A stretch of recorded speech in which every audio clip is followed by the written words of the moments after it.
Bem-vindo, dopaminados e dopaminados. Esse é mais um episódio incrível hoje. Pessoas aqui fantásticas na mesa. Estamos com campeões e quem cuida de campeões. Então vai ser um bate-papo demais.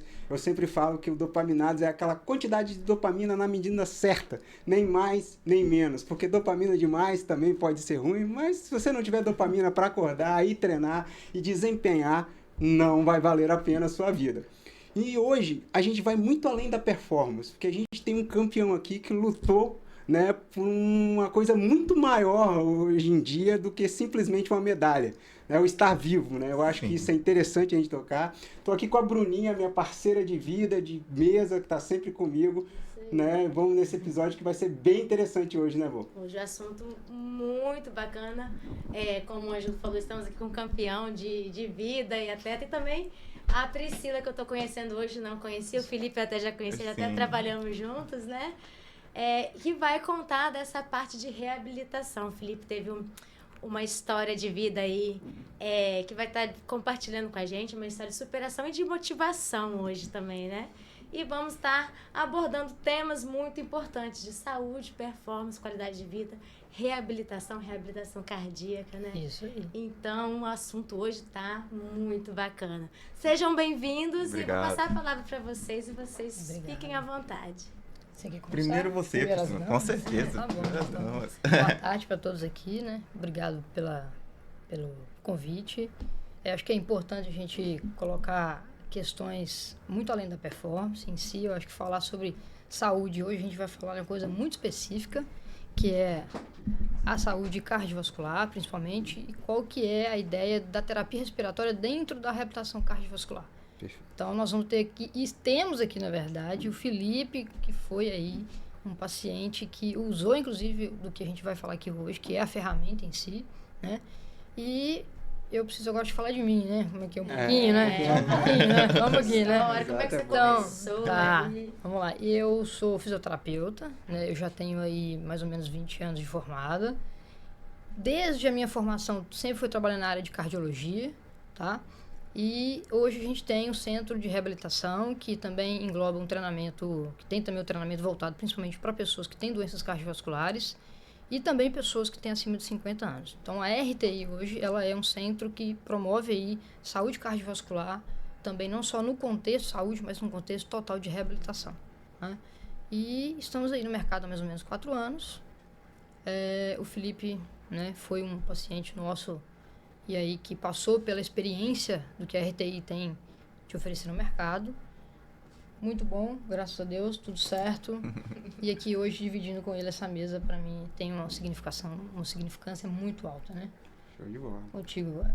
Eu conheci a Priscila numa condição que eu não queria ter conhecido, né? Queria ela ter conhecida ali na praia, trocando uma ideia, né? Mas é um prazer estar aqui também, obrigado pelo convite. Eu acho que é um dos primeiros momentos que eu vou falar até mais abertamente desse assunto também. A Priscila já puxou minha orelha pra gente falar mais sobre. Fica bom, né? você também não quiser falar, né? Não, tá Ninguém tranquilo, tá fazendo tranquilo. Tá tranquilo. Eu comecei falando, mas... Eu até falei com ele, Ângelo, será que o Felipe vai Não, querer mas foi o que eu acho que a Priscila falou. A gente tem que falar disso. Sim. Eu acho que é um grande... alerta. Para outras pessoas se espelharem, né? Porque a gente vai ver pessoas que talvez sofreram a mesma coisa e estão em casa, com medo de praticar esporte. Exato. E a gente tem você como um grande exemplo que eles podem se espelhar, né? Não, e é legal até também para pessoas que passaram por isso, né? E nas minhas redes sociais pipocou de gente falando que teve também, que, né, dessa condição. Mas também para a gente pensar na prevenção também, né? Então é interessante a gente falar até para não vir a acontecer, né? Mas assim, basicamente me apresentando, eu sou Felipe Messias, atleta profissional de natação, aí nado desde os meus 6 anos de idade, tenho 36 hoje, então tenho muito tempo de natação. Me formei em educação física, sou profissional de educação física também. E junto disso eu desenvolvi um método de treinamento, né, que eu chamo de método menos é mais. Aí você falou de nem mais, nem menos, a gente fica com esses trocadilhos, mas não é só fazer menos por fazer menos. Sim. Principalmente o foco hoje, né, que a gente fala muito sobre hoje o esporte e longevidade. Então a ideia e a proposta é longevidade. Eu fui campeão brasileiro absoluto com 32 anos de idade. Né? Então eu ganhei um campeonato brasileiro, primeira vez com 32 anos, que é uma idade que geralmente as pessoas na natação já são consideradas velhas, já são aposentadas. Então eu consegui desenvolver um modelo de treino que me permitiu sincronizar minha rotina de trabalho, estudos, família e continuar performando também. Então, aí a gente fala também, né, desse aspecto de longevidade, nada melhor do que trazer essa longevidade, a promoção realmente da saúde, né? A gente tem que trazer o esporte como algo saudável também, né? Então, é um pouco dessa minha luta aí em relação ao modelo de treino, ao excesso de treino, né? Excesso de volume de treino. Então, eu falo bastante, principalmente trazendo dentro da área da natação. Então, sou mais especializado realmente na área da natação. E passei, né, por essa condição aí que a gente vai falar mais pra frente agora. Isso é só um extra aqui, né? Eu acho que é uma história gigante pra gente contar, que eu comecei com essa introdução, porque eu acho que é bem legal para ter esse exemplo, mas a sua história é fantástica e eu sempre falei isso. Esse podcast, quando abri, eu quis ser palco para os atletas capixabas que são um pouco deixados de lado, na minha opinião. Né? A gente vê, às vezes, o esporte local fazendo entrevista de outras coisas em vez de falar das nossas grandes conquistas que a gente tem no estado. Né? Deixa até o nosso esporte um pouco de lado. Então, isso vem crescendo cada vez mais e eu faço sempre questão de tentar também estar botando o esporte capixaba. Não né? só o esporte, também mostrar pessoas que estão profissionais Sim, de excelência também. Que a gente tem aqui, né? Muitas Exatamente. vezes referência para assim, eu tenho que buscar um treinador de São Paulo, do Rio.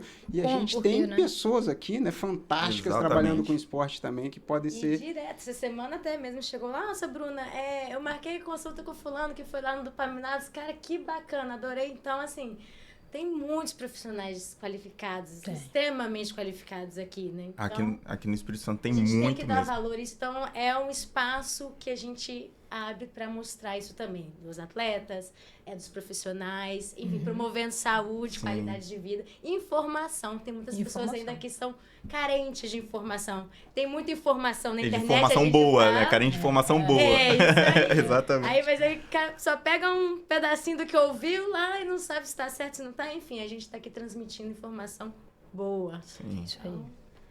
Fantástico. Então, acho que a gente podia começar com essa informação, trazendo hoje o que vocês fazem de principal, né? Vamos colocar assim, hoje o meu foco principal dentro do que eu trabalho é isso, né? Você falou do seu programa que quando você coloca menos, eu concordo com você, não é o menos de pouco, é o menos da quantidade exagerada que as pessoas estão colocando. E eu coloco essa questão para vocês. Como é que você vê hoje o esporte amador treinando de forma até o chat GPT aí, tentando? E não, é uma coisa que eu acho fantástica do que você faz, que é esse treinamento da respiração, que é um dos poucos órgãos que a gente tem, que a gente consegue controlar e as pessoas não dão muita importância a ele. Não dá. Né? Então eu queria que vocês trouxessem à tona o que vocês realmente atuam hoje no mercado. Tá, eu vou puxar um pouco para a questão do atleta, depois a gente puxa para a área cardiovascular especificamente. Se a gente fosse falar aqui de músculo respiratório, então especificamente, nas últimas 4 semanas eu avaliei aí exatamente 4 atletas de modalidades, desde piscina, água aberta, ciclismo, corredor, tá? Então, todos, assim, 100% da amostra, mesmo que pouca nessas 4 semanas, todos tinham baixa força muscular respiratória. Estou falando de força, músculo. Agora nós estamos falando especificamente do diafragma. Todos, inclusive, abaixo de 70% do predito, que é o que se pede para estar, todos têm que estar acima dos 70%. Se a gente está falando de atleta, o ideal é que eles, pelo menos 100%, é um número que a gente consegue atingir. E aí, por quê? Porque realmente, o que você falou, muitas vezes é negligenciado. Né? Então, assim, o treinamento respiratório, ele vem aí desde a década de 90, né? Já em 2000, que já se falava sobre isso. E TMR, que é a sigla que a gente usa, ele foi, na verdade, desenvolvido em laboratório, assim, os estudos primeiro e tudo. Então, é uma base muito da Europa, que se veio falando sobre o treinamento muscular respiratório. E aí, depois que começou a ser introduzido, de fato, no meio esportivo, especificamente, e quase assim, de 2010 a 2020, que começaram a incluir protocolos, tentando, pelo menos, ainda não é tão certo, protocolos específicos dentro das modalidades. E aí, o que eles viram? Que músculo respiratório deficiente em força, potência e também resistência, ele acaba atenuando o que a gente chama de metaborreflexo. Então, a gente acaba, nessa atenuação, roubando muito fluxo dos músculos periféricos. E aí, jogando informação precoce para o cérebro de fadiga. De fadiga. Entendeu? Isso é simplesmente um reflexo bem conhecido dentro da fisiologia. Né? Então, o TMR vai fazer o quê? Treina músculo respiratório diafragmático especificamente, porque a pessoa também precisa ter uma consciência da respiração diafragmática para a gente ter uma melhor ativação disso. E, pasmem, quase ninguém consegue fazer uma boa ativação diafragmática. Não, você foi generoso aí falar quase Quase ninguém. ninguém. Ninguém. Exatamente. Então a gente precisa primeiro fazer o processo de reeducação muscular respiratória, ensinar essa pessoa a fazer para que o treinamento seja de fato efetivo, tá? Então, é nada mais que um dispositivo que oferece uma carga, tá? Uma carga linear, a partir de que a gente descobre primeiro qual a deficiência dessa força. Então, eu preciso primeiro medir o quanto que a pessoa tem de força. E aí a gente usa algumas porcentagens para calcular a carga do aparelho. Perfeito. Então, esse dispositivo aqui nada mais é que como se fosse um halter do diafragma, tá? Então, a ideia é fazer com que a gente não tenha uma fadiga precoce. E aí a gente dá menos sinais a nível de sistema nervoso central para que os músculos consigam trabalhar sem tantas demandas, assim, principalmente respiratórias, sobrando mais fluxo para o corpo inteiro. Se é um ciclista, por exemplo, se ele entra em fadiga precoce de perna, é porque tem tanto fluxo indo para a região respiratória, que aí a fadiga bate de forma precoce.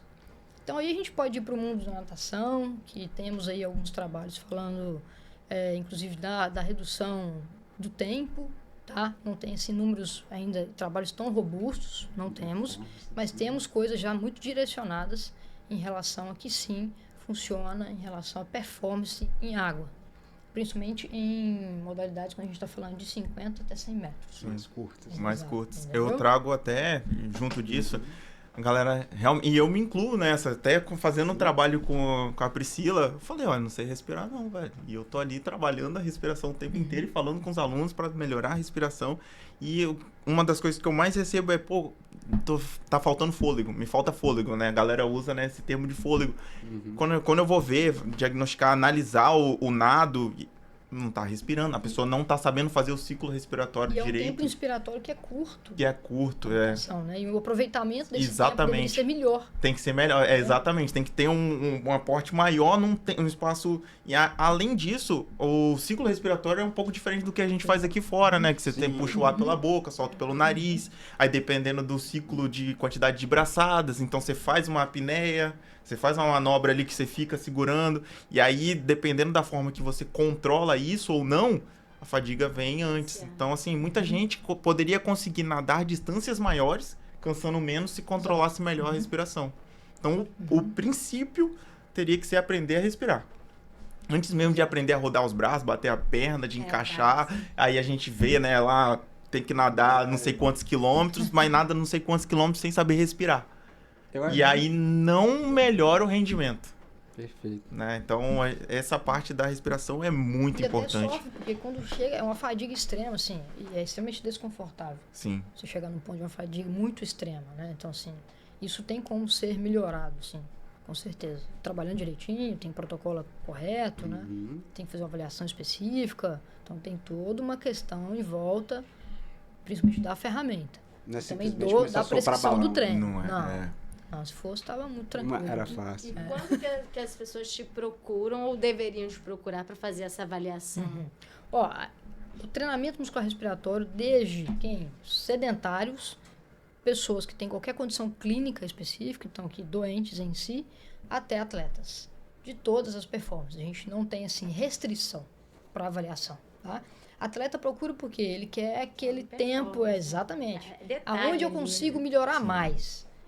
É aí que eu tenho para melhorar Diferença, né? mais, então eu quero ver esse negócio então. Então, por exemplo, a gente avaliou um triatleta agora, avaliamos bodyboard, então assim, todos com questão de força muscular bem abaixo. Pode falar Então. de mim também, eu deixo. Você já tá aqui, então já é uma amostra ao vivo. O meu também tava ruim. Nadador, não era só por conta nadador, né? Não era só por conta da Começa com a letra cirurgia, não. E, né? Então a gente faz isso também para atletas, sim. Se eu estou falando no meio da reabilitação, agora vamos colocar ela mais específica, a reabilitação cardiorrespiratória. Públicos que têm doenças cardíacas, na maior parte das vezes, tem indicação de fazer.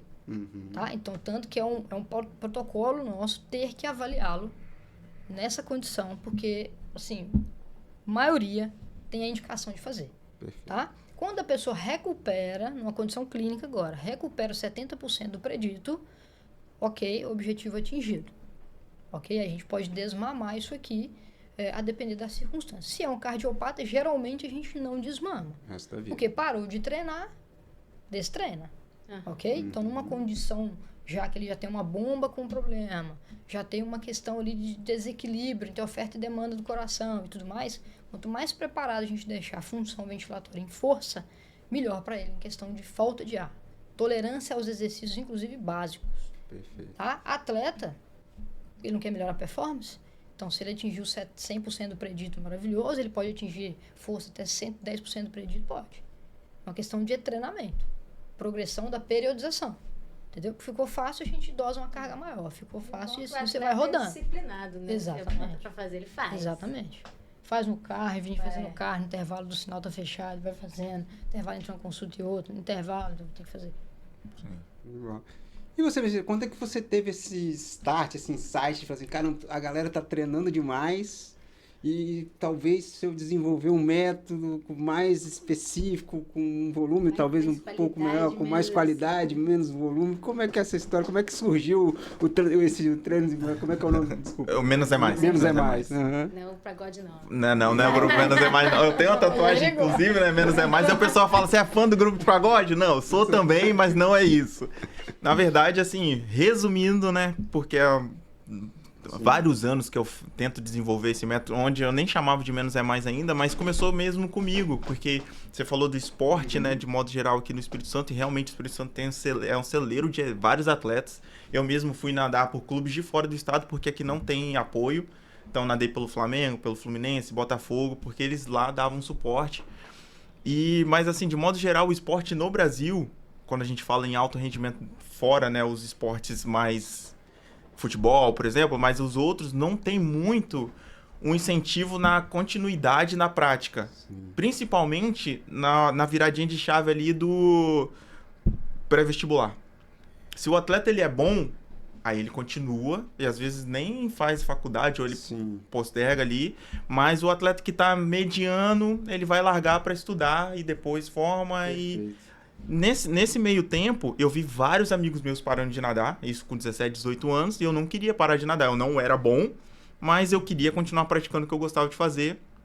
E aí eu comecei a ajustar os treinos para minha realidade. Eu que sou atleta velocista, foco prova de 50 e 100, eu também estava fazendo treinos mais gerais, comparados assim com pessoas que nadavam 200, 400, 800 metros, eu estava fazendo os mesmos treinos.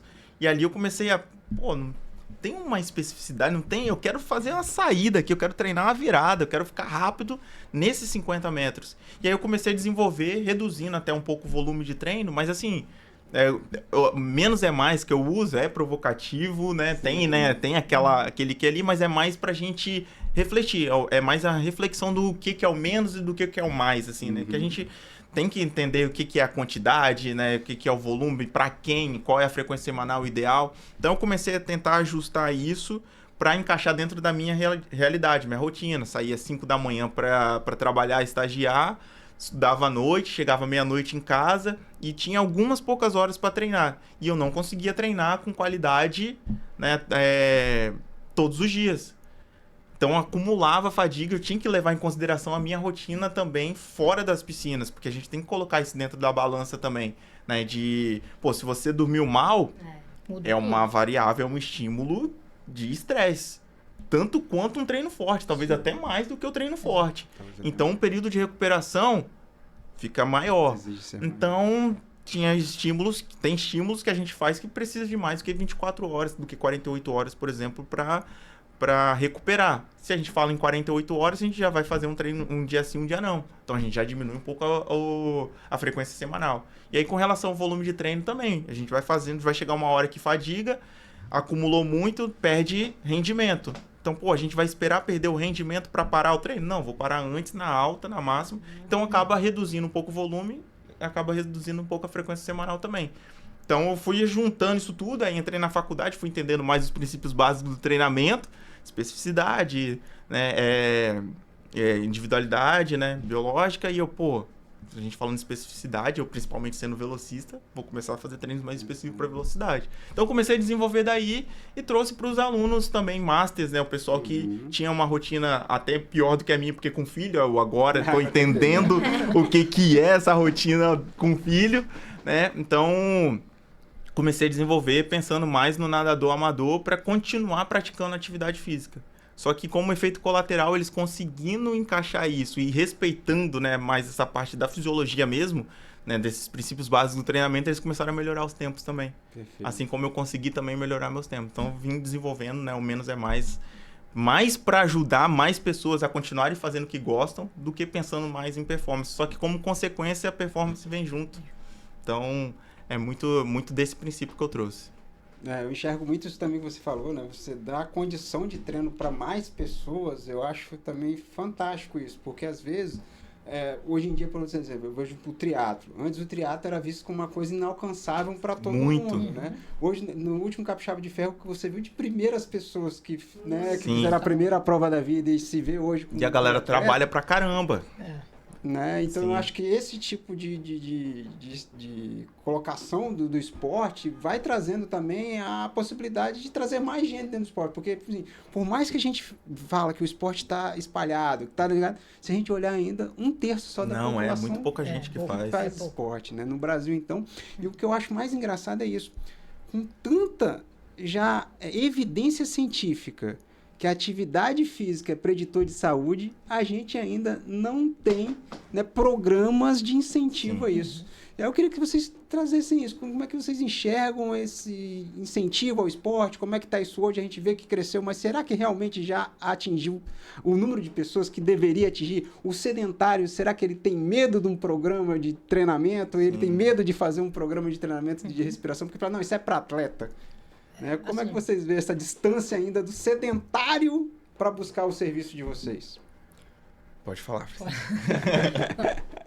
Eu tô assim no meio onde tem muitas pessoas que são sedentárias, além disso, clinicamente muito ruins. Então, o que a gente vê? É realmente uma adesão muito baixa à prática do exercício. Assim, pra gente que não temos absolutamente nada de contexto doença, muitas vezes já é desafio a gente ter uma rotina de exercício, certo? A gente ainda vai pela disciplina, né? Quando a gente coloca isso numa população que tem um acesso limitado e também cheio de tabus em relação ao exercício em si, e aí é muito alto. Então, a maior parte das pessoas que procuram a gente estão com comportamento sedentário há muito tempo e tem uma série de questões na cabeça em achar que tem que fazer de uma forma só. Vamos colocar, não. Às vezes tem que ser perfeito, né? Exato. Então, assim, as pessoas não estão nem dentro minimamente do que a OMS pede ali dentro dos 50 minutos. Então, assim, mas vai começar isso tudo de uma vez? Não. Como é que a gente vai engajar uma pessoa que é tão sedentária assim a prática do exercício? Então, tem manejos que a gente tem que fazer isso para que ela venha de forma ali sem achar que, assim, não vou dar conta, isso não é para mim, porque é essa conversa que a gente tem dentro de consultório. As pessoas, assim, várias experiências, inclusive experiências desastrosas em aulas experimentais. São aulas que, assim, na primeira já são demonstrações de exercício, muitas vezes em alta intensidade. Sim. Não é que ele talvez seja alta intensidade, mas para a pessoa em si é uma alta intensidade. Então, você provoca uma má experiência. Então, já começou uma má experiência numa aula experimental de uma modalidade que talvez para ela era maravilhosa. Então, isso é ruim. Então, a gente não trabalha lá dessa forma. Então, eu tenho ali uma primeira abordagem onde que eu preciso entender quais são os desejos, né, também. O que a pessoa tem ali como objetivo principal? Por que ela foi procurar ali uma casa especializada para fazer exercício? Então, eu preciso entender as falhas também. Por que até hoje a pessoa não conseguiu incrementar um exercício na vida dela? O que é desafiador?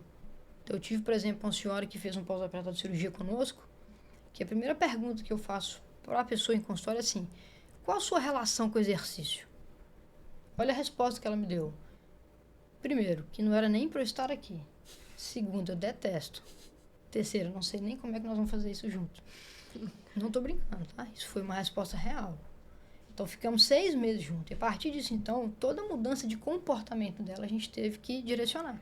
E foi maravilhoso, porque conseguimos. No final de 6 meses, participou de todo o processo da reabilitação, conseguiu ter uma aderência ao exercício e hoje segue com o exercício na casa dela, seguido com o personal. Mas foi desafiador, e é desafiador. Quando a gente pega pessoas que têm nenhuma experiência, idosos, ou que têm contexto clínico, implementar uma planilha de exercício que seja, uma prescrição que seja, por mais básica que seja, é muito difícil. Mas é porque vem cheios de conceitos. E a gente tem que tirar esses conceitos da cabeça das pessoas, que sim, é possível, vamos começar devagar, mas vamos começar com qualidade também, porque é importante, e vamos tentar incrementar isso dentro da sua rotina de vida. E o que a gente pede muito lá, a gente implementou isso agora, muito forte, assim. Quando vier participar de um programa de exercício numa casa que tem a sua estrutura, é um estúdio que está preparado para receber a pessoa, esteja conectado naquele momento. Porque as pessoas não estão tão conectadas mais. Muito isso também. Né? Estão fora dali, menos ali elas estão. Então, esteja conectado. Se permita, nesta 1 hora que seja, você ser cuidado. Confie no processo. Então, isso é uma batalha dentro de uma cultura de exercício que a gente precisa implementar também. De entender, o que você falou, entender primeiro a rotina de vida dessa pessoa. Sim. Por que é desafiador para você? Então, isso, para mim, é uma questão forte, assim, de a gente ter que trabalhar. A Bruna até falou em relação a pegar o treinamento perfeito, aquela planilha perfeita. A gente vê muito isso, a gente vê os recortes nas redes sociais, não tem como fugir disso, né, das redes sociais. Né? É uma realidade onde, pô, a gente vê um vlog lá que a pessoa tem uma rotina maravilhosa, acorda às 5 da manhã, treinou isso, treina todos os dias, mas não é a realidade de todo mundo. E aí, quando não é a sua realidade aquilo ali, você fala, pô, não serve pra mim. Então tem esse momento também dessa repulsa de, pô, a pessoa treina todos os dias e é assim que ela performa. Se eu só tenho 2 ou 3 vezes na semana, não serve. Não funciona. Então, aí ela acaba não começar, fazendo né? nada. Nem vou começar, né? Aí ela nem começa. Então a gente tem que quebrar esse paradigma. É uma das maiores dificuldades que eu tenho enquanto profissional da área, trazendo menos é mais, tentando mostrar que, cara, você não precisa treinar todos os dias. Perfeito. E muitas das vezes você nem deve treinar todos os dias, dependendo de como é, né, a sua rotina, a sua demanda. Então, pô, começa com 2, 3 vezes na semana. Depois, se você conseguir incrementar, aumentar mais o volume semanal, você aumenta. Mas começa mais tranquilo, porque 2, 3 vezes é melhor do que nenhuma, velho. Com certeza. É melhor do que nenhuma. Então, assim, a mal gente... feita, né? Oi? Ou 2 mal feitas, mal feita, mal conduzida, né? Exato, Bem conduzida, exato, né? exatamente. Eu acho que é exatamente isso. E até trazendo, aí transpondo um pouquinho até pra... Aí muita gente, pô, no ambiente mais competitivo, assim... Ah, velho, mas aquele cara lá treina todos os dias. Que aí é muito que a Priscila falou. Tá, mas ele treina todos os dias, ele treina bem? Se você treina 3 vezes muito bem, você tá na frente do que quem treina 5 mais ou menos. Ou quem passou do ponto em relação ao treinamento e acaba até destreinando mesmo. Então, assim, não é tanto a quantidade, é muito a qualidade. Óbvio que a gente tem a quantidade envolvida também, mas acho que o principal é focar mesmo na qualidade. E é uma coisa que eu tento quebrar muito, assim, né? Durante todos esses anos. Falando assim, você normalmente fala para pessoas até que já têm um conhecimento de exercício, que já treina. Agora, o sedentário, gente, sedentário. 2 vezes que vá fazer uma atividade de baixa intensidade, uma caminhada, um treino em casa.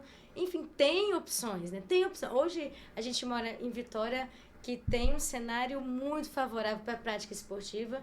Tem de tudo aqui, enfim. Muito. Então dá para se movimentar, não precisa ser perfeito, como a gente está falando. Ainda mais para o sedentário. O sedentário, quando começa a se movimentar, o resultado é muito rápido. Também, sim. O resultado é Exato. muito rápido, é muito diferente de uma pessoa treinada. Quanto mais Quanto Que aí mais vai se treinado, precisar. menos treinável. E o que né? eu acho que o lance do sedentário é realmente ele sair de casa, dar o start. Aí a gente tem que ter essas facilidades para abrir a porta para eles. Porque como eles têm resultados rápidos, se mantém o mínimo de frequência possível, e quando você vê resultado, você se anima, né? Você se empolga. Não tem se nada mais motiva. motivante do que ter resultado. Cara, 1 mês ali do cara indo Já, 2 a 3 causa. vezes na semana, fazendo o básico. Sim. Básico. As primeiras adaptações ali, a pessoa já desenvolve muito. Bacana. E daí, pronto, aí você vai construindo aos poucos. Mas esse start ali... Começar pelos passos, né? Já é uma boa, né? isso. Então a gente tem que controlar isso. Caramba, Vamos hoje eu começar. tive isso, só te cortar rapidinho. Um paciente meu falou assim, pô, eu falei você vai ter a corrida do Bel, né? Eu não vou ainda não, porque eu não consigo correr direito. Onde é que eu começo para correr? Eu falei, você procura uma assessoria, ou olha os treinos para o início, se você não quiser na assessoria, achar que não vale, olha os treinos na internet. Não, aí eu falei, mas você vai começar a correr 5 ou 10? Ela, não corro nem 1 quilômetro. Eu falei, então você não precisa de nada. Você bota o tênis e vai na rua e tenta correr Vai pelo até menos. a padaria andando. Vai a padaria andando, dá uma volta com o tênis na rua, que talvez isso já te ajude, né? Então, eu acho que... Você já pensou lá e na outra frente, coisa, né? as pessoas já querem começar profissionais, exato. né? Ao invés de descer de elevador os 2 andares, desce de escada. Sei. Começa assim, né? Realmente. Então, e muito disso, tem gente pulando etapa e aí vem Ah, muita tem. lesão, vem muito, enfim. Tem. Mas é algo que eu bato, assim, muito das redes sociais, porque eu tô nas redes sociais, porque a gente vê o capítulo 10 da pessoa lá e isso afasta muito o iniciante que tá no capítulo 1, sabe? Então, realmente, é um ambiente que motiva, incentiva, né, a prática, porque você vê cada vez mais pessoas praticando, mas a gente tem que tomar cuidado com esse comparativo ali das redes sociais, porque realmente, quando a gente... E geralmente quem posta é quem tá lá na frente, né? As pessoas às vezes esperam chegar no nível para começar a postar, Ou que dá mas... like, é isso? Isso. Talvez, né? E aí, o problema é se comparar com a pessoa que já tá lá na frente. Começa, Exatamente. né? Se você não corria 1 quilômetro, E foi calma. difícil calma. também, né? E foi difícil a pessoa que já está lá na frente. Exato. Ninguém vê o porque processo, É né? isso que eu ia Exato. falar, ninguém enxerga tudo que você passou, né? Só vê o pódio, às Exato, vezes. E todo mundo tem um processo, todo mundo sai do ponto zero e chega até o ponto. Pense quem persiste, quem Mas não isso é meio em desiste. tudo, né? Igual, tipo assim, por exemplo, agora eu passei por um processo de emagrecimento. Aham. Ninguém pergunta assim, as pessoas, nossa, você emagreceu rápido. Eu falei, não foi rápido. Eu gastei 1 ano e meio pra emagrecer. Porque você só me vê de vez em quando, então você tá achando que isso é rápido. Aí a primeira pergunta que ela faz, o que você tomou? Né? Então, não quer saber qual foi o processo de 1 ano e meio, o que eu passei pra estar aqui, né? Não, ela quer saber o que eu tomei, porque ela não quer botar a culpa nela. Ela quer, né, que ela não conseguiu tomar o mesmo que eu tomei, por isso que ela não emagreceu como eu emagreci. Então, às vezes, a pessoa transfere um pouco ali, né, dessa relação. Verdade. Bom, vamos falar também agora de novos desafios e de conquistas. Eu acho que a gente podia começar assim, com você trazer uma grande conquista que você tem, né? Pra gente falar para o nosso público que está nos assistindo, saber né, o peso que está nessa mesa. E depois um desafio que você quer, uma coisa nova que está para lançar, ou um desafio realmente da vida aí, né? Você, Priscila. Você. Tô com saudade de você. Fazer um follow-up, tem que voltar. Né? Então, acho que conquista, eu acho que a gente precisa assim, falar mais sobre a prática do exercício físico no contexto. Eu, como fisioterapeuta, eu vou puxar agora mais para o contexto clínico, tá? Então, assim, a gente tem uma aderência e adesão a prática do exercício na sua visão clínica, desenvolvimento, de controlar a doença, de prevenir danos secundários às doenças, de uma forma muito difícil. Primeiro que as indicações, né? Por exemplo, quem que está lá no consultório dando a primeira cara a tapa ao paciente? Muitas vezes é o médico assistente dele. Então, essa adesão ela já começa ruim ali. Né? Então, hoje a gente tem uma medicina muito tratativa e pouco preventiva. Sim. E mesmo quando há ali um dano já instalado, é muito ainda do medicamento fazendo maior parte, falsamente fazendo a maior parte. Claro que o contexto do medicamento é importante, sim, controle é importante, não há discussão sobre isso. Obrigado. Mas o que de fato vai construir de novo qualidade de vida para essas pessoas que têm questões clínicas? Então eu estou falando básico, gente. Por exemplo, hipertensos e diabéticos, tá? O número de hipertensos que estão fazendo exercícios aeróbicos são adequados? Não. Os diabéticos, o treinamento de força, que é muito importante, né, dentro da fisiologia ali, dos transportadores, eles estão fazendo exercício de fortalecimento de força adequado? Não. Então, isso é muito o que eu quero de conquista, assim, que é conseguir fazer uma aderência muito grande das pessoas que têm doenças crônicas para uma prática adequada, dentro da intensidade que eles precisam de fato, para que a gente controle de fato a doença dele. Né? Então, assim, dia após dia, pessoas com doenças crônicas, das mais complexas às mais simples, perdendo sim músculos, perdendo sim sua baixa reserva, porque é baixa reserva funcional que eles já possuem, e isso perdendo dia após dia, porque estão falsamente fazendo exercício. Tá? Por que eu falo falsamente aqui? Você está aqui como profissional da área também. Todas as pessoas que vão, né, até a gente, vêm de uma experiência onde a gente pergunta, tá, mas você não estava sendo assistido por um profissional? Que tá, assim, Quando você ia fazer o treinamento aeróbico, você não tinha ali uma dose, uma prescrição, um monitoramento básico, ou que número que você tinha que chegar de velocidade, ou independente de qual nível. Não. Botava eu para fazer uns 20 minutos solto lá. Tá, mas... Então, assim, você tá com um profissional para te dar um direcionamento, para te guiar ali na prescrição, nos mínimos detalhes disso. E não acontece. Como que você controla a doença crônica dessa forma? Você não controla. Aí, cada vez mais, aumenta a dose de antihipertensivo, ou se a gente está falando aqui dos diabéticos, a gente aumenta os hipoglicemiantes, daqui a pouco a pessoa está numa insulina, e é exatamente essa transição que acontece. Então, a gente está ali para... como é que eu posso dizer ali? De fazer isso com que a pessoa entenda ali. O paciente que está sentado na nossa frente, ele fala assim, olha, o exercício que você precisa fazer, ele tem uma dose para que a gente consiga prevenir dano da sua doença. Abaixo disso aqui não é treinamento. Então, você estava sendo conduzido com subdoses. E sim, se a gente está falando, por exemplo, de uma transição, de um pré-diabético, ou ele vai para a direita, e ele ainda tem muitas chances de ir para a esquerda. Então, sim, mas é preciso conduzir isso de forma muito bem adequada. Então, a gente trabalha tudo isso dentro de um processo de reabilitação da doença crônica. Perfeito. Porque passou além de ser exercício para a performance em si. Nós estou falando puramente mesmo de um processo de reabilitação antes de um contexto metabólico, para depois direcionar para intensidades maiores ou complexidades maiores. E as pessoas, por exemplo, o público que é muito, assim, complexidade de se trabalhar, são as pessoas que têm doenças crônicas, por exemplo. Né? Doença crônica, o contexto ele é multipsicossocial, muito envolvido, é muito além do físico para a gente trabalhar, mas, assim, a amostra é muito grande da quantidade das pessoas que não fazem treinamento aeróbico dentro da prescrição mínima. Sim. E é parte crucial dentro do tratamento da doença crônica. Eles não fazem. Né? Então, já veio aqui a Isabela, que falou sobre o contexto de dor crônica, toda a importância de modificação aí da saúde integral, né? Tudo ali. A gente vê muita dificuldade nas pessoas que têm contextos clínicos assim de ter aderência para exercício. Mas muito. Você engajar é muito complicado. Então, essa é uma busca minha, da gente contornar isso de uma forma muito sábia. Eu concordo com você. Eu acho que a principal hoje que nós, como profissionais da saúde, temos que lutar é essa saída do sedentarismo. Né? Você tirar essa pessoa e colocar isso na cabeça que ela precisa ter realmente uma condição de treino, né, que talvez vai levar mais saúde, e qual que vai ser melhor para ela, né? Tá muito assim, movimentar é bom, é o que a gente falou, se você não faz nada, qualquer coisa vai adiantar, mas quando você busca algo, tem que ter um direcionamento. Tem que ter. Né? Então, eu acho que isso tem que ser mais colocado também. Não dá para tratar doença crônica só pensando em 5, 6 medicamentos, a pessoa tomando aquilo por dia. Daqui a pouco isso dobra. Tá? Daqui a pouco é dano secundário, daqui a pouco o diabético ele fez danos secundários pela diabetes.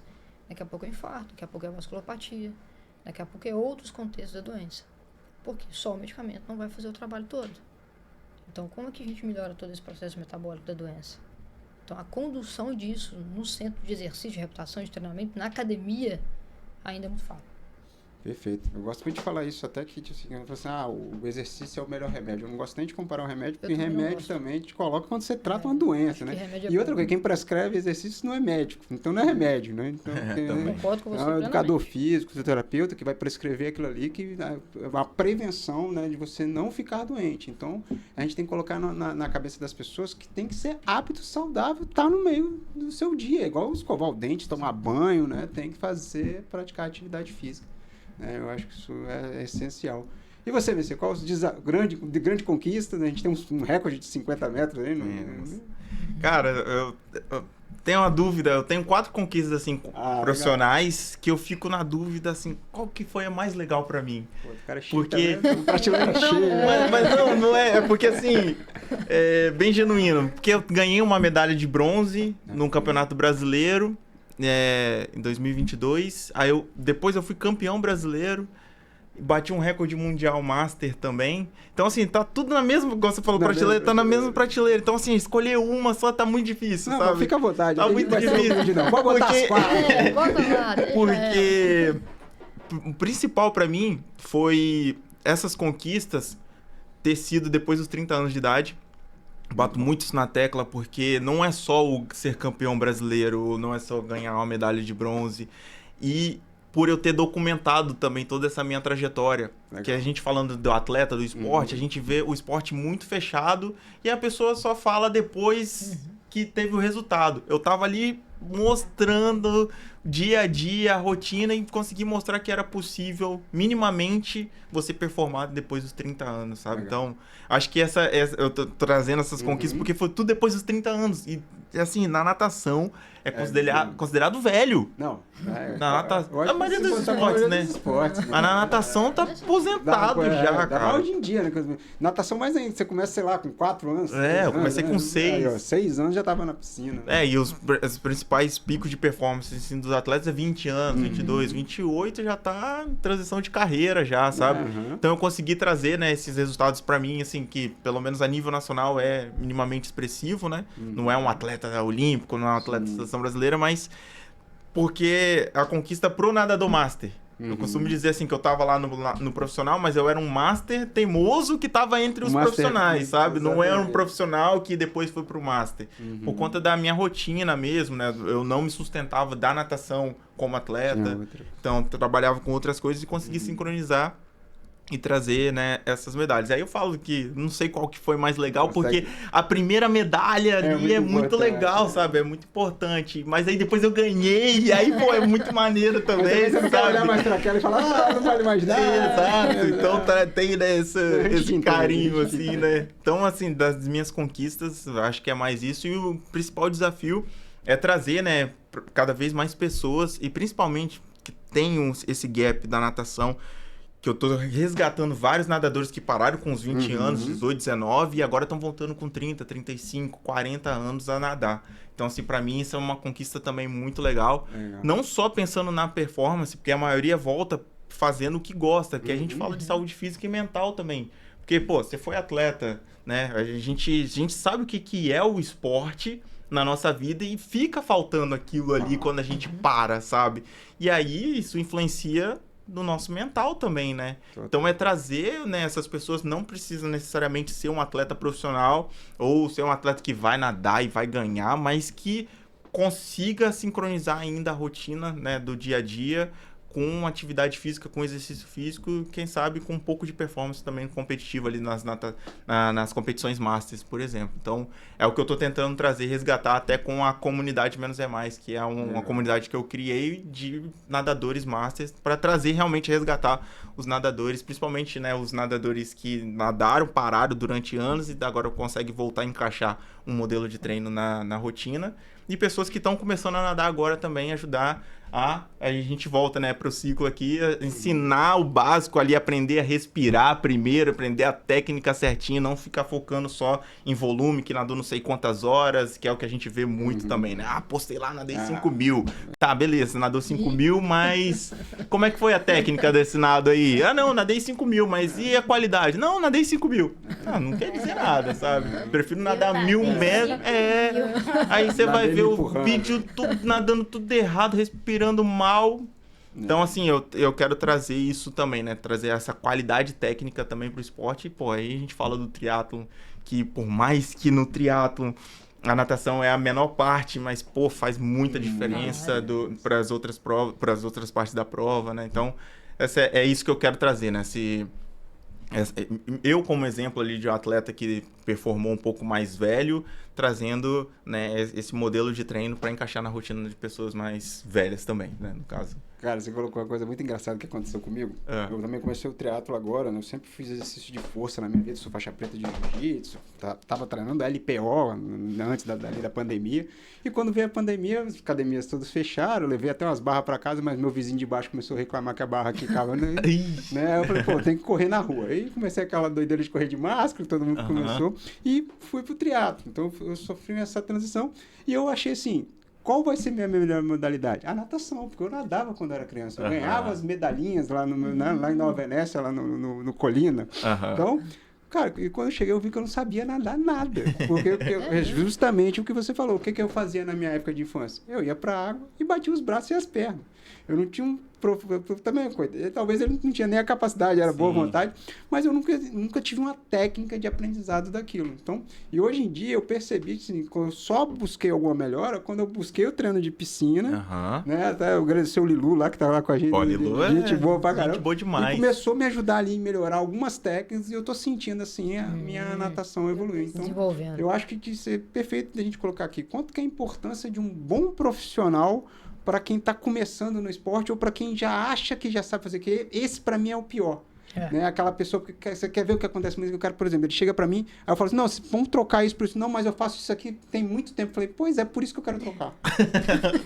E tá dando certo? Você tem que perguntar se tá funcionando o que você faz. Se você vem me buscar para uma mudança, pra você buscar algo a mais, eu acho que é justamente a gente achou aqui o gargalo. Né? Então eu queria que vocês trouxessem um pouco disso também e depois vamos conhecer esses equipamentos que estão na mesa aqui, Priscila, que eu tô curioso aqui pra gente falar para esses brinquedinhos aí. Brinquedinho aqui. Vai, eu acho que é muito importante isso, a gente fala de tudo, né? Por exemplo, até agora eu vou puxar a sardinha aqui pro lado dessa mulher aqui, que me ajudou muito, né, na reabilitação. E o profissional, para tudo, né? Independente da área, assim, tendo um bom conhecimento, ele faz você evoluir anos-luz, assim, muito mais do que talvez o profissional ou o chat GPT lá que você vai pegar. Ainda. Nossa senhora, de vez em quando eu coloco lá pra curiosidade, velho. Monta um treino aí específico, 50 metros, 3 semanas, aí mostra o treino. Chega até arrepiar, né? Nossa senhora, tá doido. E aí a Priscila, né, que me ajudou na minha reabilitação, pô, no primeiro dia lá, o Paulo, né, aluno meu também, ele, cara, vem conversar com a Priscila, velho. Vem conversar com a Priscila. Só pra você entender. Coloca o contexto mesmo, por que o Paulo fez isso contigo, assim. Porque ele observou, o que ele fez. Sim, beleza. Porque eu passei por uma cirurgia, né, de emergência, de secção da aorta, então troquei aqui tubos e conexões tigre. Agora dá pra brincar, agora eu consigo, assim, né, já passou um tempinho. Mas, e aí, saí, né, o pós-cirúrgico, tava fazendo fisioterapia lá dentro do hospital, mas quando eu saí... Parou. E agora? O que eu faço? E aí fiquei meio que por conta própria em casa, mas eu com medo, não sabia assim, até onde eu ia. Dessa fisioterapia do hospital? Depois? Não. Não, eu fiquei ruim um mês assim que... Travado. Travado. E eu tentando voltar para as redes sociais, sou bem ativo nas redes sociais. Aí o Paulo, né, que é sócio da Priscila, ele me acompanhava também, conhecia. Ele, cara, seu brilho sumiu, cara. Tá errado isso aí, cara. Aí ele via eu subindo, fazendo um stepzinho ali e tal. Ele, cara, você é atleta, mano. Você tá errado isso aí pra você, essa carga, velho. E assim, eu sabia, enquanto profissional de educação física, eu sabia, mas não tava mais como um profissional de educação física. Ele era um cara, a mesma coisa, era um cara que tinha acabado de quase morrer, velho. Paciente. Então, assim, muito conservadora, eu fiquei conservador, pô, aí dava uma leve alteraçãozinha da frequência que vai vir de novo. Então só que assim, eu tava muito travado, muito bloqueado.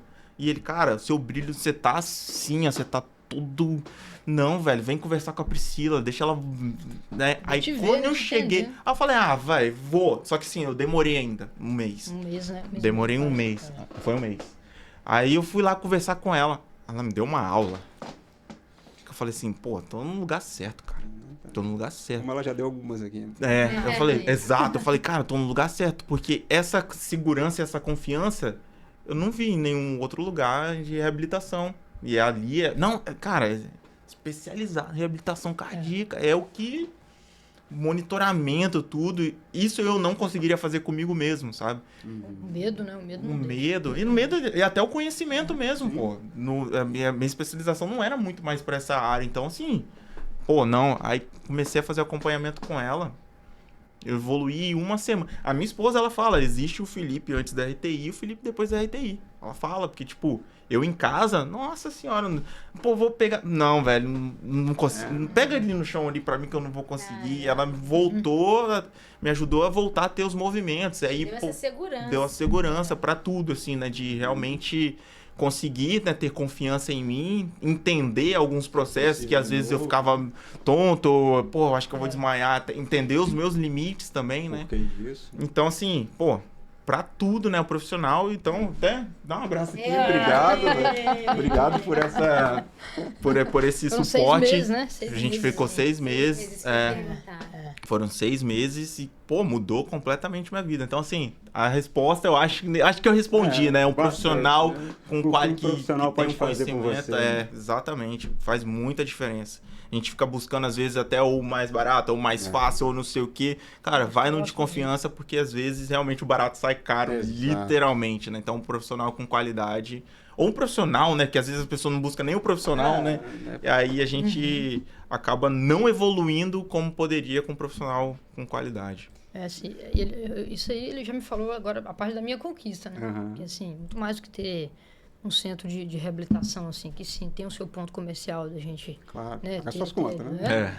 Mas eu acho que o mais importante é quando a gente tem depoimentos assim, né?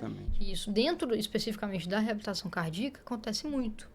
Então, muitas vezes a gente está pegando alguém, está resgatando de um processo de doença, assim, muito, muito ruim, e a pessoa está perdida. Está perdida, assim. E acho que é importante a gente colocar uma coisa assim, porque que ele falou especialista? Assim como a gente tem título que é o RQE de um médico. Por exemplo, um cardiologista, ele é um especialista porque ele fez uma prova no título, né, dentro da sociedade brasileira. Então, ele adquiriu isso. Então, pro fisioterapeuta é a mesma coisa. Então, eu sou fisioterapeuta cardiovascular. Então, eu tenho um título da Sociedade Brasileira de Fisioterapia Cardiovascular. Isso me dá o direito, realmente, de eu colocar lá no meu currículo ou no meu carimbo e falar especialista. Se qualquer fisioterapeuta colocar isso lá e ele não tem esse título da sociedade, desculpa. Tá, já começou errado. Pra doutora, é sabor especialista. Exato. É diferente da pessoa ter uma pós-graduação. Sim. Ok, é um pós-graduado. Até tem um conhecimento, né? Perfeito. Eu gosto de falar muito isso. Às vezes eu vejo algumas pessoas assim falando, mas não sei. Cara, conhecimento você pode até ter para fazer, mas infelizmente ou felizmente no Brasil, você precisa do registro para estar atuando vendendo isso. Exatamente. Então, são muitas particularidades, sabe? São muitas particularidades dentro de um processo de reabilitação tão específico assim da parte. Mas nós estamos falando de uma doença de alta complexidade, de um pós-operatório que é muito complexo. Muitas vezes, alguns têm suas complicações depois do primeiro procedimento. Então, por que o exercício tem que ser conduzido de uma forma supervisionada e monitorada? Por exemplo, o Felipe, nos primeiros 3 meses, principalmente, a gente chama isso de fase 2, tá? O Felipe fez a fase 1 da reabilitação cardíaca dentro do ambiente hospitalar. As pessoas pouco sabem disso. Então, quem tirou o tubo da ventilação mecânica do Felipe foi um fisioterapeuta. Então, isso é a fase 1. Ali começa... geralmente não lembra mesmo. Geralmente os pacientes não lembram. Muito raro, sim. Então, uma parte... dessa reabilitação é dentro do ambiente hospitalar. Então, o exercício já começa a ser introduzido ali. E, pasmem, depois que sai, pouquíssimos vão ser conduzidos para a fase 2. Poucos. A aderência já começa errado lá dentro do hospital, onde o cirurgião não coloca, o cardiologista não coloca para fazer, porque assim, começa a caminhar, que devagar você vai progredindo sozinho. Como se fosse fácil e caminhada como se fosse um milagre, né? A caminhada é tudo. Não, gente, não é nada. Então, não é assim um processo de reabilitação, tanto que existem formações muito específicas da reabilitação cardíaca, que é um negócio muito específico. Mas aonde que ela é específica? Ele faz um exercício em campo, sem monitoramento, faz uma arritmia e ninguém viu. E aí você tá lá, toma exercício. E era para diminuir a intensidade. E muitas vezes era para mudar ali o contexto todinho da priorização dele. Então, assim, aonde que é importante a reabilitação numa doença dessa? Eu preciso colocar a pessoa sobre uma monitorização específica. Nós estamos falando, por exemplo, de uma cinta de eletrocardiograma durante o exercício. Porque podem acontecer eventos que a gente quer que aconteça? Não. Pode acontecer? Pode. E se acontecer, o que tem que ser feito? É aí que vem o negócio. E aí é todo o processo, né? De colocar a cinta, saber interpretar o que está acontecendo passando ali. Lá no monitor, né? E o que fazer se acontecer algum evento, alguma coisa. Até né? porque, dentro do teste cardiopulmonar que ele fez, a gente tinha um determinado momento do pico do esforço, que tinha algumas arritmias que eram significativas. Então, ele precisava fazer a fase aeróbica muito abaixo do limiar 2.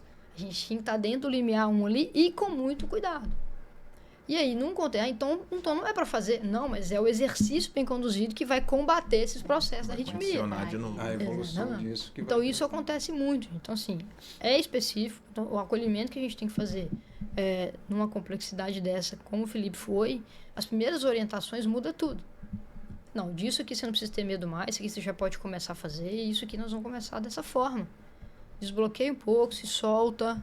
Tá, agora os outros eixos também. Aí vem alimentação, sono, controle mental também, bem importante. Isso foi importante, foi desafiador, porque existem muitos medos, tá? É uma cirurgia de peito aberto, né? Não, é um trauma gigantesco de, tipo, medo de sentir aquilo de novo, de acontecer algum evento próximo daquilo. Cirurgia de peito aberto, isso aqui, os primeiros meses dói muito, sabe? Fica muito travado, então aí acaba perdendo até um pouco mobilidade, dificuldade da movimentação do ombro, Proteção, porque fica proteção. parado. Aí mudou o padrão de dormir, que eu tinha que ficar dormindo só de barriga para cima. 3 meses aqui, já mudou completamente, né? Fica muito travado. Então, trazer esse movimento, né, de novo, assim, é um processo que... E sabe o que é interessante também? A pessoa sai de uma condição de pós-operatória dessa, gente, com muitos remédios. Não é muitos, tá? Até porque precisa mesmo, tá? A pressão não pode fazer pico, a frequência cardíaca tem que estar extremamente controlada, então se sai com muitos medicamentos. Então, assim, como que a gente vai condicionar um organismo para que esses remédios tirem? Então, tem uma progressão correta para isso.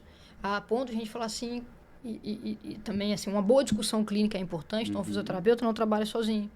O médico, o cardiologista e o cirurgião dele, ninguém trabalha sozinho. A gente tem ainda um grande problema aqui na região em relação a isso, de não ter muito essa discussão interdisciplinar. Cada um fazendo o seu pouquinho assim, mas os profissionais não estão se conversando.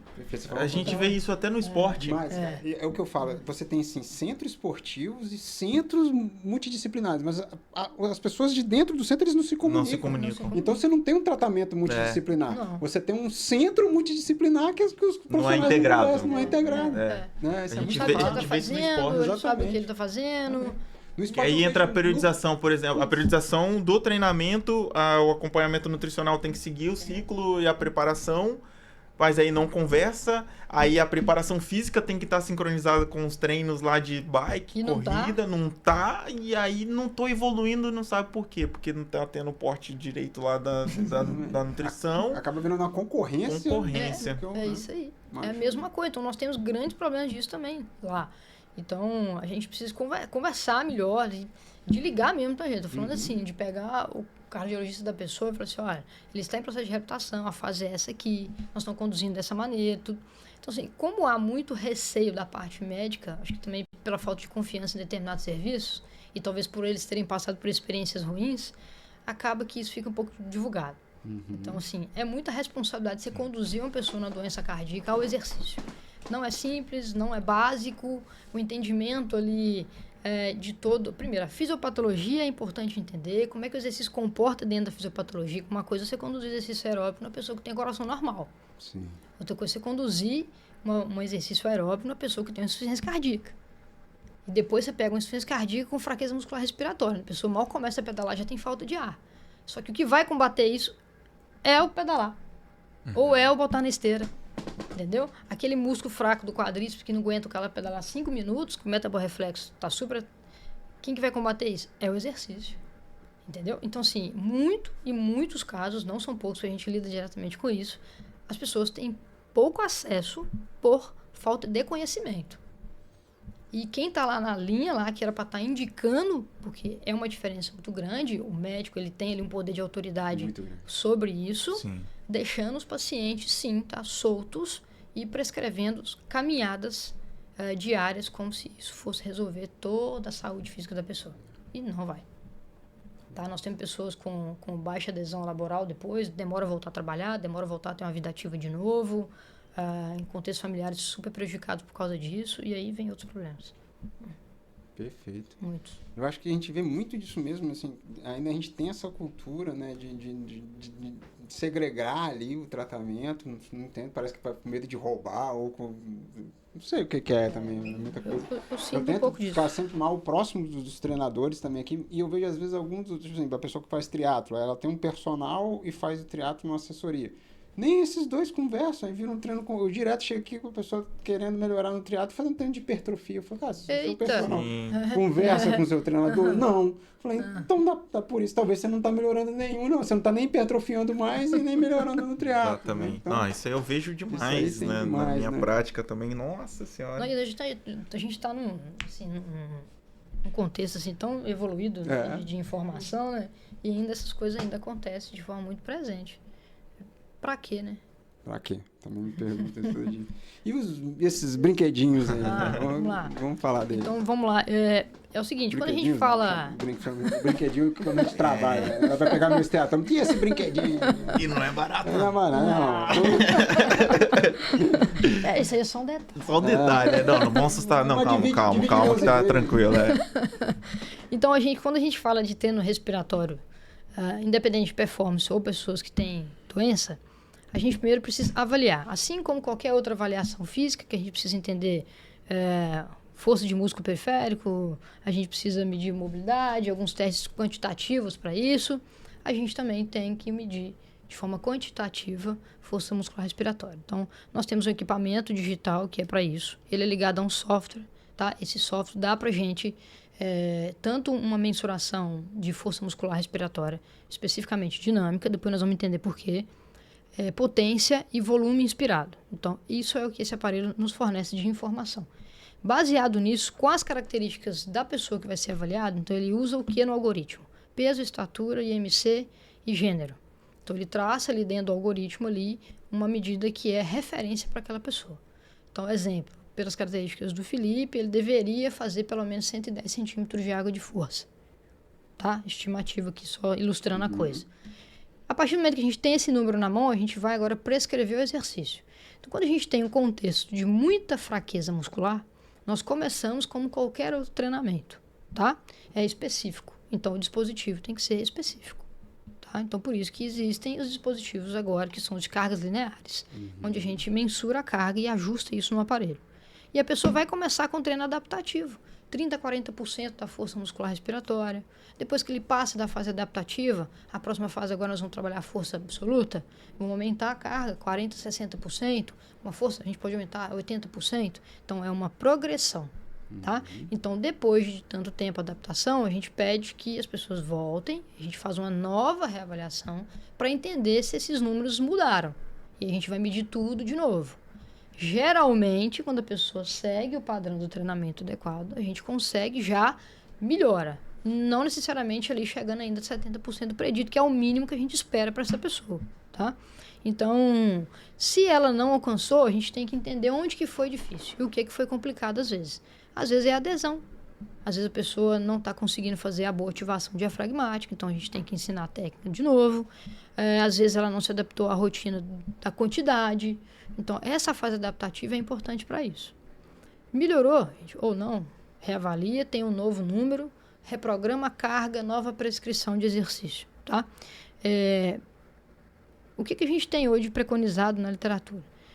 Esse dispositivo nos dá uma mensuração de força muscular dinâmica, que é o que é mais compatível com o nosso músculo, que é dinâmico. Mas, de forma muito embasada e já muito certa na literatura, a gente mensura também força muscular estática. É um outro dispositivo, chama manovacuômetro, que isso a gente já tem tabelas de referência na literatura, que são mais plausíveis do ponto de vista científico. Tá? Então, vamos supor, o Felipe tem lá, baseado nos valores de referência para a idade dele, o número X, a força dele deveria ser isso. Então, isso é mais plausível na literatura, para pesquisa principalmente, tá? Isso é um dado mais concreto. Então, veio esse dispositivo aqui, lá da Grã-Bretanha especificamente, né? Trabalhando já com estudos cada vez aí maiores, com estudos mais robustos, né?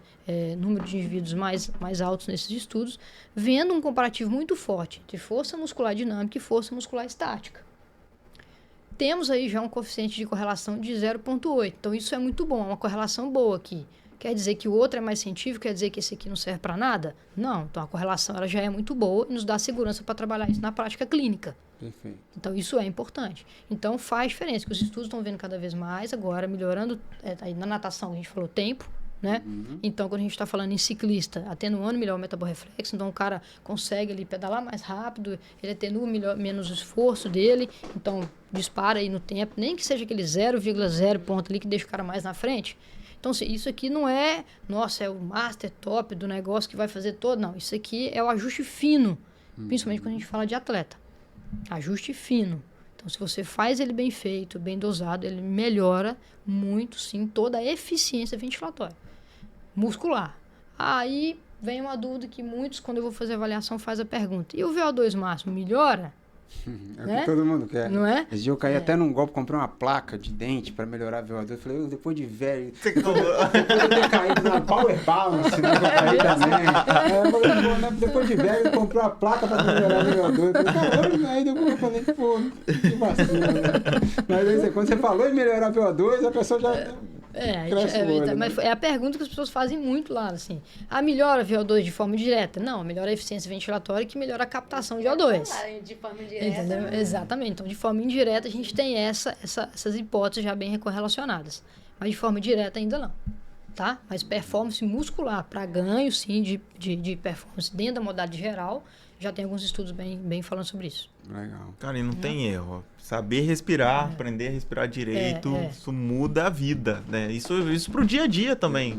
Dia a dia também, né? Não só pensando na performance do atleta ali, mas pensando na performance do atleta, então, cara. Sim, Falando especificamente da natação, igual eu falei, vários alunos, eu não consigo nadar 100 metros direto, ou eu não consigo nadar 500, ou nado 1 quilômetro, mas eu termino muito cansado. Vou ver, analisar o nado, não tá respirando direito. Eu não respirar direito não é que por vídeo, pô, tá não sei quantos a medida assim, mas você vê o ciclo respiratório que não tá certo. Termina o uso intenso de musculatura acessória. Também, exatamente. Dá pra ver que ela ela não tá fazendo a troca direitinho. Então, assim, aprender. E uma das minhas melhores performances nos 100 metros foi o dia que eu realmente consegui controlar melhor minha respiração durante a prova. Então, assim, imagina conscientemente se eu faço isso, né, ao longo de vários meses, vários anos, se não vai melhorar cada vez mais a performance. Tem 2 casos assim, muito, muito interessantes que é de corredores. Então, assim, no pico final de prova, chegava com muita falta de ar. E com barulho de estridor, que é aquele barulho quando afina a via aérea. Então, sabe? Que parecia ser um broncoespasmo induzido por esforço. Então, foi feita toda uma avaliação, teste cardiopulmonar específico para a gente ver broncoespasmo induzido por exercício e não deu positivo, tá? E aí, manda para avaliação muscular respiratória, vamos ver se é músculo. Foi batata, tá? Então, assim, estava muito fraca mesmo e todo o padrão respiratório era apical. Aquela respiração que você tem ela muito curta, usando o músculo acessório só. Então, não tinha ativação. Então, isso atrapalha muito o desenvolvimento no final de prova, que a pessoa precisa ali, talvez, naquele sprint final. E ela não dá conta. Então, a gente começou, tá trabalhando, tá treinando bastante, fazendo o protocolo certinho, já melhoramos os números e já termina a prova muito melhor do que antes, sem essa sensação que vai morrer, tá? É literalmente assim o relato. Tem uma outra que terminava a final de prova sendo praticamente carregada, assim, porque ela perdia teto preto, assim, nível de consciência. Corria, mas não sabia o que estava acontecendo, olha que doideira. E aí, investigação de tudo, enfim, parte cardiológica, parte pulmonar, tudo, nada, assim, nada, não achou nada, ainda bem que não achou nada. Vamos avaliar a eficiência muscular respiratória, ver como é que estava? Também intensa fraqueza muscular, respiração e músculo acessório, fadiga intensa, relato de falta de ar e tudo mais. Então, isso estava roubando muito fluxo na hora do final de prova. Então, a pessoa, imagina, inclusive hipofluxo cerebral, velho. Então, assim, vamos condicionar isso, vamos melhorar? Estamos também no processo, já termina a prova, inclusive está ganhando aí, algumas não em primeiro lugar, mas vem ganhando aí, toda prova que tem de corrida aí está no pódio. Melhorando, né? Como que a pessoa, assim, uma pessoa que está em casa aí assistindo a gente pode saber, ter uma ideia de que eu acho que eu poderia melhorar minha respiração, não sei, não tá legal, não faço respiração diafragmática, eu acho que quase ninguém faz, né, que a gente tava falando. Pessoas fazem, Eu não faço, e como é que é? E engraçado que a gente nasce fazendo Não, eu vejo meu filhinho lá agora de 8 meses, aí dormindo, só uma barriguinha mexendo assim, ó. Aí cara, eu não consigo, já nasce, né? Nosso, né? De oratória, né, que eles falam pra você fazer antes de entrar no palco. Tá? A gente tenta lá no início, mas daí a pouco bagunça tudo. Então, falei, cara, como é tem que ter muita consciência mesmo na hora de fazer a técnica. Porque, assim, basicamente, quando a pessoa percebe que em atividades muito habituais, às vezes, aquilo está mais cansativo do que o habitual. Sim. Então, assim, é uma primeira coisa que as pessoas relatam. No atleta é diferente, ele relata intensa. É um desconforto respiratório muito intenso que eu sinto. Então, assim, até atrapalha o processo de recuperação naquele final ali. Demora muito voltar para o estado basal, né? Uma pessoa comum é atividades do dia a dia. Às vezes a pessoa está subindo um lance de escada, que aquilo ali não está mais como antes, ou o que está acontecendo? Estou ficando muito cansado em coisa básica. Ou até mesmo quando fica muito tempo falando também, né? Você não tá controlando direito, porque aumenta consumo ali, muitas vezes, que era muito, muito tranquilo para a pessoa, aquilo começa a ter muito gasto. E a pessoa começa a entender, por que eu estou cansando disso aqui? Eu não estava. Então, às vezes, tem que fazer uma investigação, que pode ser muita coisa além da eficiência muscular respiratória. E aí, vai. Perfeito. Você falou uma coisa interessante, até que acontece um pouco, eu falo muito sobre o carboidrato também nas redes sociais, e eu tento passar para as pessoas que o carboidrato vai além de ser energia, que ele age nesse metabolismo sistêmico também central, né? E quando a gente fala de oxigênio, se existe uma coisa que gera movimento, é oxigênio, né? O oxigênio é a base da nossa vida. E eu volto a dizer mais uma vez, eu acho que as pessoas dão mínima importância a isso num todo.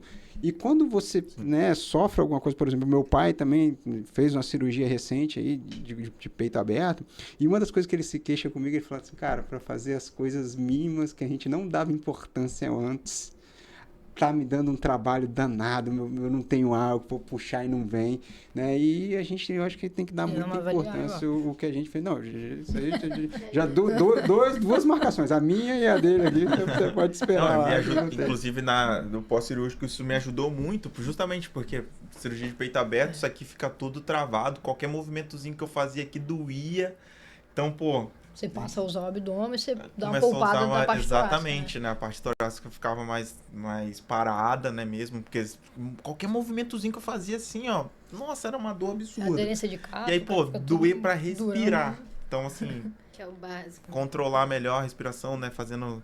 Essa respiração ajudou muito também nesse processo. E hoje você ainda faz algum exercício específico respiratório? Então, tem que... Puxa minha folha aqui.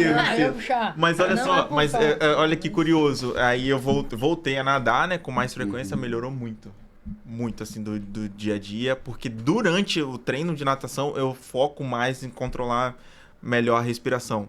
A respiração que eu uso, né? Nadando, me ajudou muito a controlar melhor e ficar menos cansado também durante o dia a dia. Mas eu tenho que voltar. Tem uma memória boa, quando tem uma memória muscular boa, tem a memória motora também muito boa, para ele é mais fácil sustentar isso. Mas daqui a pouco, não, aí já tem que voltar a treinar. Tem que voltar. Para sustentar isso cada vez melhor, né? Tem que voltar, não, com certeza. Para melhorar mesmo, né? Porque assim, a gente fez, né, o teste, estava bem abaixo muito também por conta do pós-cirúrgico, mas eu tenho certeza que era ruim mesmo antes, entendeu?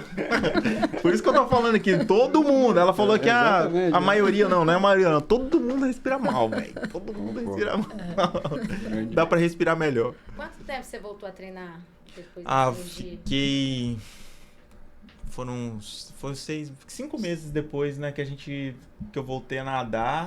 Com regularidade, né? Com regularidade. Acho que vamos colocar 6 meses, assim, que eu caí, mas assim, voltei a treinar, voltei a cair na água lá, tranquilo. Né, porque ainda tem algumas alterações que eu preciso continuar monitorando, né? Tem zonas ainda que eu não consigo atingir e chegar, e eu acho que eu nem quero. Por enquanto. Que eu nem quero, mas foi uns 6 meses depois, assim, que eu comecei a voltar a nadar com mais regularidade. Mas assim, se eu tivesse começado a reabilitação antes, provavelmente até dava pra estar um pouquinho antes também. Sensacional. Queria só aproveitar agora esse momento para agradecer os nossos patrocinadores, porque eles são muito importantes para a continuidade disso aqui. É o que eu falei, levar mais informação para mais pessoas sobre esse tipo de assunto. Para mim é o que eu adoro fazer, é o que me completa, né? Você fala, você ganha dinheiro, não ganho dinheiro nenhum com isso aqui. O que realmente me dá o prazer é levar informação de qualidade. Hoje eu fiquei muito feliz de ter vocês dois aqui, que foi sensacional. Acho que quem vai assistir esse episódio vai se entupir de informação aí, foi muito bom ter vocês aqui. Então eu queria agradecer a ComproCard e a ComproPay, que às vezes as pessoas ficam pensando, mas um ticket alimentar que patrocina um podcast que fala de performance e saúde. Hoje dentro da ComproCard a gente tem um sistema um hub de informação que a gente vai armazenando, esse podcast vai lá para dentro. E isso é lei no Brasil e é pouco divulgado. Para seu funcionário ter o cartão alimentação, você tem que ensinar como ele comer, se alimentar. Então, você tem que dar uma educação nutricional para ele. Então, hoje a Comprocard fornece para as empresas que contratam ela para ter o cartão alimentação esse hub para os funcionários das empresas se informarem sobre nutrição, saúde e performance. Então, a gente está cada vez agregando mais, né? E informa vocês que vocês vão estar lá dentro desse hub também, além do YouTube no nosso canal. Então, queria agradecer a Comprocard por nossos patrocinadores e agradecer também a presença de vocês aqui. Queria deixar agora essa mensagem final que vem também com um pouco do jabá aí para a nossa audiência, para saber onde acha vocês, como é que faz para buscar o Menos é Mais, como é que faz para buscar o RTI, e algo mais que vocês quiserem fazer. Eu não estou terminando ainda, mas fiquem à vontade aí, porque ainda tem um menino em casa para cuidar. Boa. Eu quero agradecer, né, o convite, pô, muito legal. Quando começou aqui, eu falei, velho, vai me cortando aí, porque eu gosto de falar pra caramba, eu falo mesmo, se for pra contribuir e ajudar pessoas, né, é uma das coisas que me motiva mesmo. Hoje eu ajudo pessoas através da natação, principalmente, né, trazer saúde, qualidade de vida, fazer com que as pessoas pratiquem o que elas gostam. Então, muito obrigado aí pelo convite. Nas redes sociais é Messias Felipe _ no Instagram. Falo muito sobre natação, técnica de natação lá. Às vezes rola uns memezinhos também, as coisas mais engraçadas, porque não dá pra levar tudo muito a sério, né? Mas é basicamente o Instagram mesmo que eu utilizo, tá? Se escrever lá Messias Felipe _ vai achar. E se você quer evoluir na natação, tem bastante dicas legais lá. A plataforma, né? Eu também tenho a comunidade Menos é Mais, que é a minha plataforma de treinos também, né? De planilha de treino. Mas aí esse contato você acha também no Instagram. Tem um link lá. Tem link. Vou botar o link do Instagram do Messias também aqui nas legendas. Bom, a RTI está em Vila Velha, né? A gente é um centro de reabilitação, estúdio de treinamento voltado especificamente para pessoas que têm doenças crônicas e também pessoas acima de 50 anos. Então lá a gente faz desde avaliação física funcional completa até avaliação muscular respiratória, essa que a gente falou aqui, né, de forma mais específica, e toda a parte de treinamento e condução da reabilitação nesse tipo de público. A gente não só entrega o exercício puramente, assim, a nossa ideia é trabalhar com essas pessoas num esquema de jornada de saúde. Então, muitas vezes ela entra para o processo da reabilitação, mas depois dali ela vai ser conduzida dentro da casa mesmo para o personal, para seguir ali dentro da nossa metodologia de trabalho, dentro daquilo que a gente acredita, daquela responsabilidade ao exercício, né? Então, a gente simplesmente não oferece a ferramenta exercício, tchau, vai embora, você construiu aqui o que você precisava, não. Então, essa jornada continua, esse cuidado continua ali, e é isso que a gente entrega hoje dentro da RTI. Então, também o Instagram é RTI Cardio Performance, @RTI Cardio Performance. Tem o site, que é a mesma coisa, né, o www.rticardioperformance.com.br, e tem lá todas as informações de contato, especificamente, também levo para um outro link, se precisar falar com a secretária, tá tudo lá. Tá bom? Agradeço também, né, a vocês aqui pelo convite. Tem que vir pra Vitória também, RTI, hein? Eu já falei pra você me ajudar, né?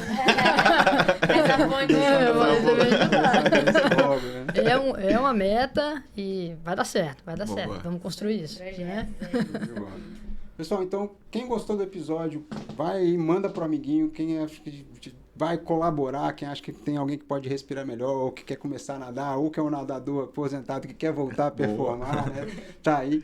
Ativa o sininho para você receber a notificação dos nossos novos episódios. A gente lança um episódio por semana, então se você tiver com esse sininho assinado, que não custa nada para você, né? Você vai receber a notificação e mais gente vai ter informação. E eu acho que a gente falou aqui é fundamental. Quanto mais as pessoas conhecerem sobre performance e saúde, mais fácil vai ter a saúde, né? Porque a informação te liberta e constrói tudo isso. Então eu queria agradecer vocês e até o próximo episódio.